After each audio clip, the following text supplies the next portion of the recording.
COVID-19 updates.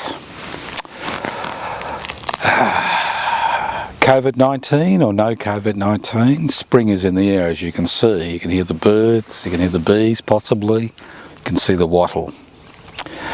So although things are desperate in parts of Australia, especially Melbourne, it's still not the end of the world. I think that's the first thing we need to remember, that it isn't the end of the world. But I do think that the COVID-19 crisis has raised three exceptionally important issues, and these issues highlight fault lines, significant fault lines in our society. The introduction of stage 4 restrictions in Melbourne will have a profound economic impact, as well as personal and social impact and cultural impact, not just in Melbourne but other parts of Australia, irrespective of whether the virus breaks out of the Victoria into New South Wales and Queensland and the rest of Australia or not. I think the first lesson we need to learn is that we were not prepared for what was about to happen. We were not prepared for a pandemic. Although over the last 20 years, especially over the last 10 years since the SARS pandemic, we have been asked, especially Western countries, to prepare for a pandemic.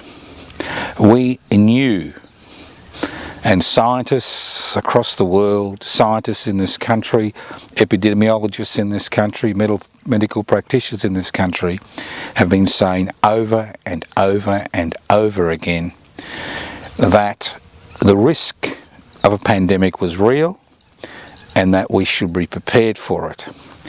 We were not prepared for a pandemic as far as the population was concerned, because most people had no idea what a pandemic is.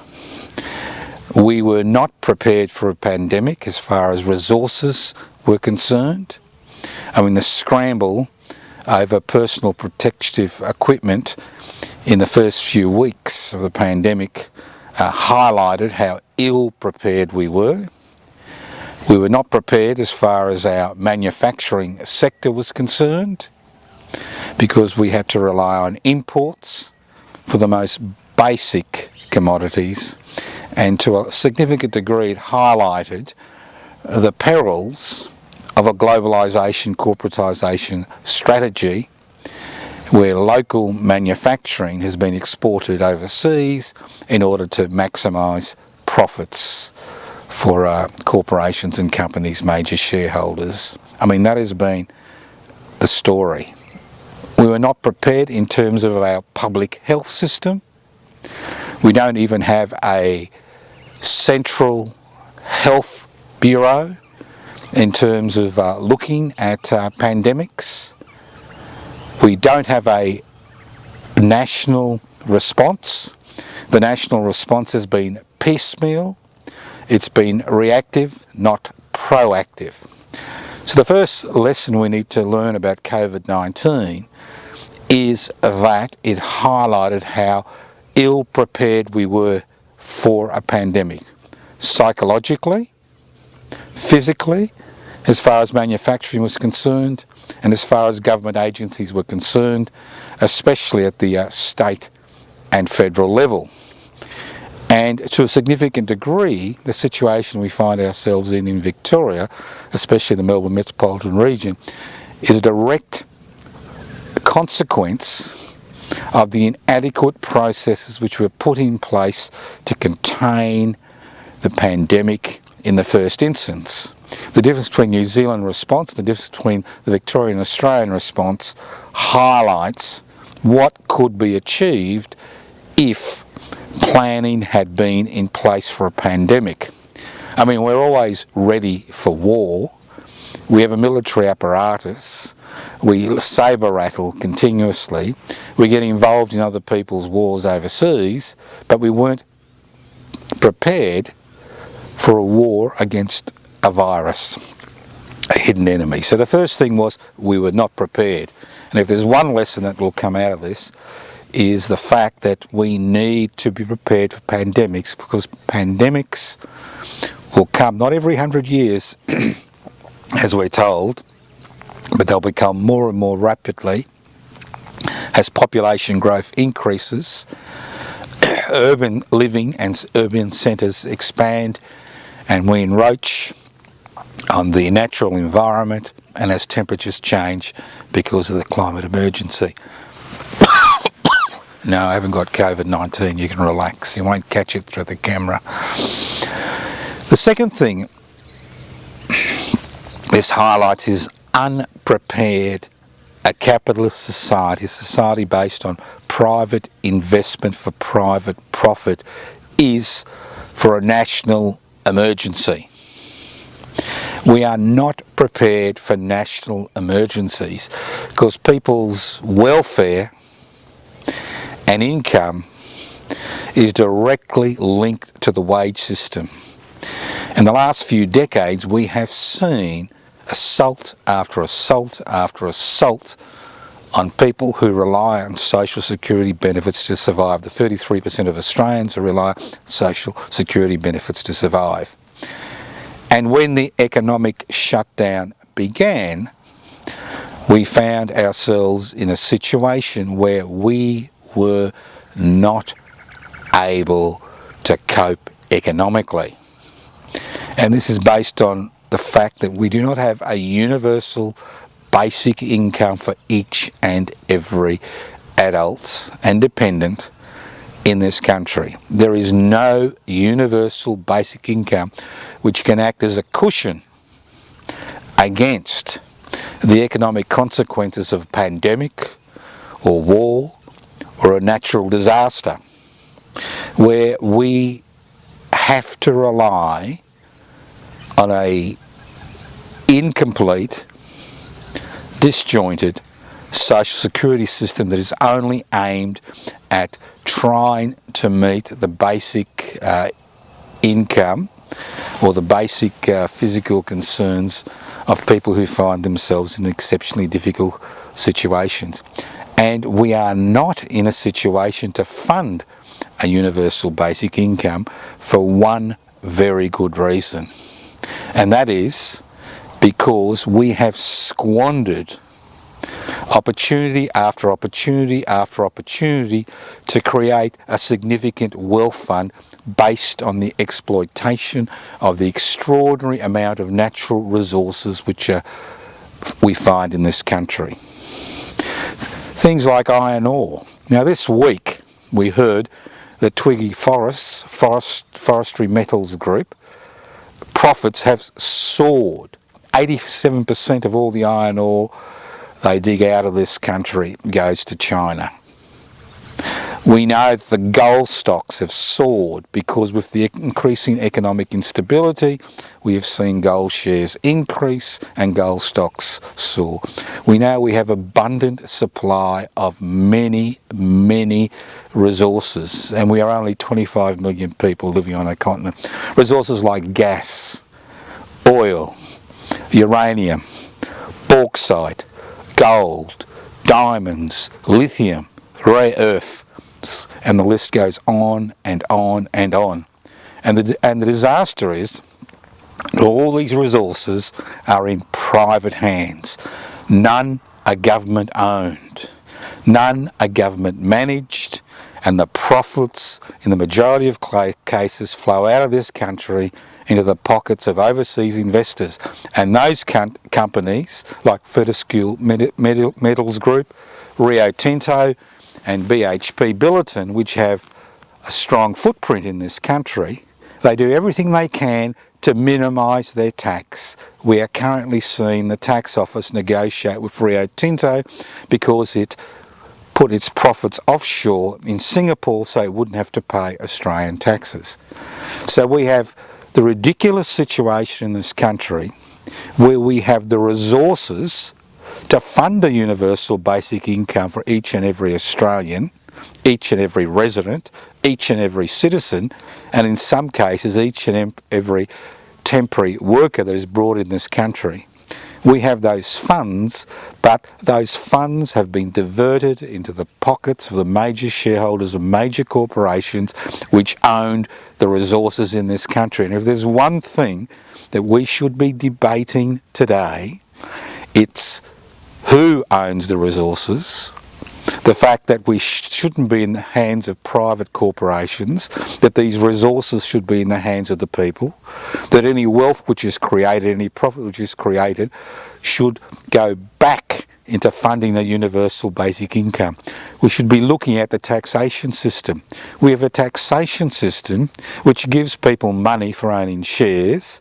We have a taxation system which gives people significant tax breaks called negative gearing if they own more than one home. We have a financial sector which is not taxed. We have 1/3 of corporations paid no tax last year legally. We have a tax system which is almost totally reliant, over 70% reliant on pay-as-you-earn taxpayers. So unless we are willing to, one, nationalise our resources and use the profits made, as we see in Norway, into a wealth fund to fund a universal basic income, and unless we are willing to radically reform our taxation system to ensure that the financial sector pays its fair share of tax. For example, a 1% stock market's turnover tax, and it's ridiculous to see how the stock market has rebounded in the last few weeks, would reap billions of dollars every year, which could be used to pay for a universal basic income. So the two things we've discussed now is the fact that this country was not prepared, although we are a relatively rich country, we were not prepared for a pandemic at a national level or a state level or a community level. The second thing is we don't have a universal basic income which could be used to cushion Australians from multiple disasters, natural disasters, pandemics, climate emergency, and the list goes on and on. And we don't have a taxation system which taxes those that make extraordinary profits in this country. The third thing which is quite extraordinary, which I think surprised a lot of people, is the amount of power that governments are able to use in periods of emergencies. These are elected governments, not dictatorships, but representative democracies. And I think a lot of people have been surprised about how rapidly state governments and the federal governments can make announcements that restrict people's liberties. Now, I have no problem with the restriction of people's liberties in a quarantine situation, because in a quarantine situation, everybody needs to be involved. And if it means restricting your liberties by having to wear a mask if you decide to leave your home, or obeying a curfew in order to attempt to decrease the spread of COVID-19, I have no problem.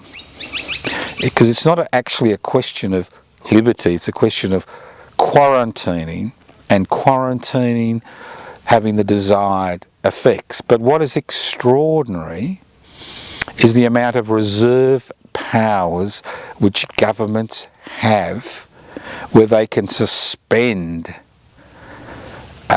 rights and liberties that people have enjoyed for generations. In a quarantine situation, it is reasonable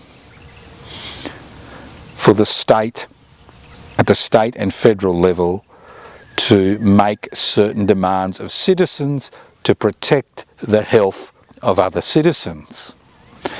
But what we need to remember is these same protocols can be used in any situation which a government says is an emergency. Obviously, if there was a significant movement in this country for radical change, they could enact the same laws without going through Parliament.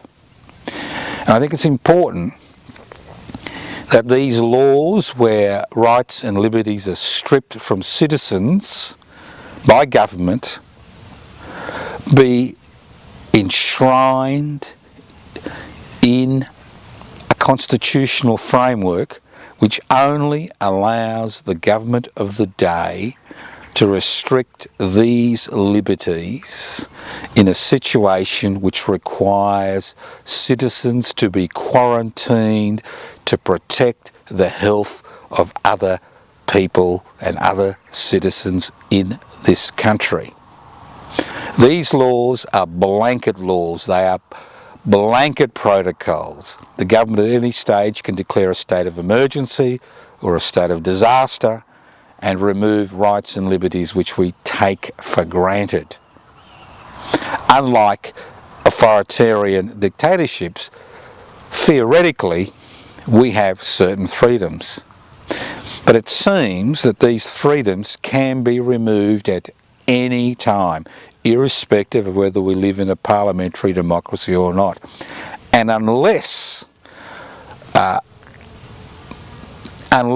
things are put in place, laws are put in place, constitutional laws are put in place, which restricts a government's ability to declare an emergency or a state of disaster in a non-quarantine situation or a non-natural disaster situation, then we face real problems in this country. Because of the government of the day, because we have no constitutional protection for any rights in our constitution, apart from the freedom to choose what religious belief you wish to follow, it means the government of the day can at any time remove any liberty for any reason. Not because of a quarantine situation, not because of a natural disaster situation, but because of political change, because people want political change, because the status quo is threatened, because those who own the means of production, distribution, exchange and communication, resources and wealth and power is threatened. So we need to remember that, because in this country, what is extraordinary is how few people did anything or protested, did anything, when the governments over the last 20 years have passed law after law after law which removes basic fundamental human rights for political reasons, not for quarantine reasons or natural disasters reasons, not to protect individual citizens, but protect the state from change. So we'll go through this again. There are 3 lessons to be learnt. 1, we were not prepared for a pandemic, although we had been warned for over a decade that a pandemic was coming. 2, we have no universal basic income or a mechanisms by which to fund a universal basic income, because this country's resources are owned and exploited and profited by unaccountable corporations whose major responsibility is to their major shareholders, not the people of this country, although the resources they exploit belong to the people of this country. And 3, it's very important to remember that although in a quarantine situation or possibly in a natural disaster situation, governments can put in laws in place and increase police powers and the powers of the armed forces to deal with those situations in order to protect life and limb, to protect individuals, that the same protocols can be used to stymie legitimate political protest for significant change in the future. I know some people will find it difficult, especially the 5 million people living in Melbourne, as stage 4 restrictions are brought in for a minimum of 6 weeks. Other people in Australia are not finding themselves in the same position, but those three issues I raised are relevant to everybody in this country. Remember, COVID-19 or COVID-19, spring is coming, make the most of it. It's better than it was when it was winter. Next week, who knows what we'll talk about.